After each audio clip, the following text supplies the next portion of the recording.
If you're pregnant, don't take Tylenol.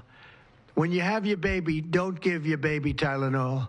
Unless you're under a rock, you've probably heard about the study that came out linking Tylenol usage while pregnant to ADHD and autism. And as a genetic specialist, I wanted to give my 2 cents on the topic. Tylenol, or the active ingredient acetaminophen, requires something called glucuronidation and sulfation to be metabolized in your body. These are critical steps of the methylation process. Methylation isn't only used for turning genes on and off in your body, whether you're pregnant, an unborn child, or a grown adult. Proper methylation is essential during pregnancy because it plays a role in DNA synthesis. So anything that increases the methylation demand during these critical windows of brain development could shift outcomes in children. So you have some experts saying that autism is genetic and there is no way that acetaminophen could alter your DNA structure. And that is absolutely true. Autism does have a lot of genetic components, but it's not about changing the genetic code or gaining new mutations. It's about altering your brain development. So if a mother or her unborn child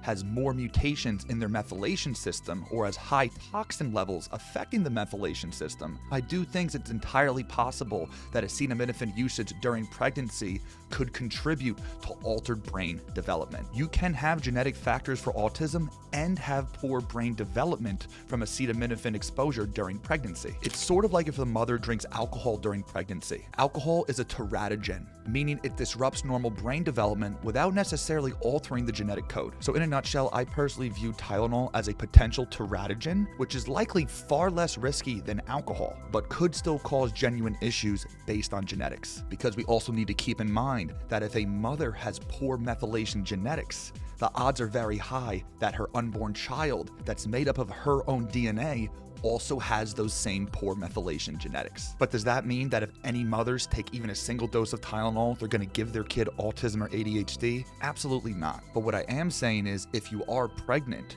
you wanna make sure your methylation system is working properly, you're getting enough folate through your diet, and think twice before repeated or chronic use of any medication, especially those that lean on the methylation system. And we also can't forget that the creators of Tylenol have literally said to not take it during pregnancy, and it does tell you to consult your doctor before utilizing it while breastfeeding or while pregnant. It's the sweeping claims that X is good for everyone or Y is bad for everyone that really rubs me the wrong way, because we are all genetically unique and we need to take our unique biology into account when deciding what we put in our bodies. What are your thoughts about this? Let me know in the comments below.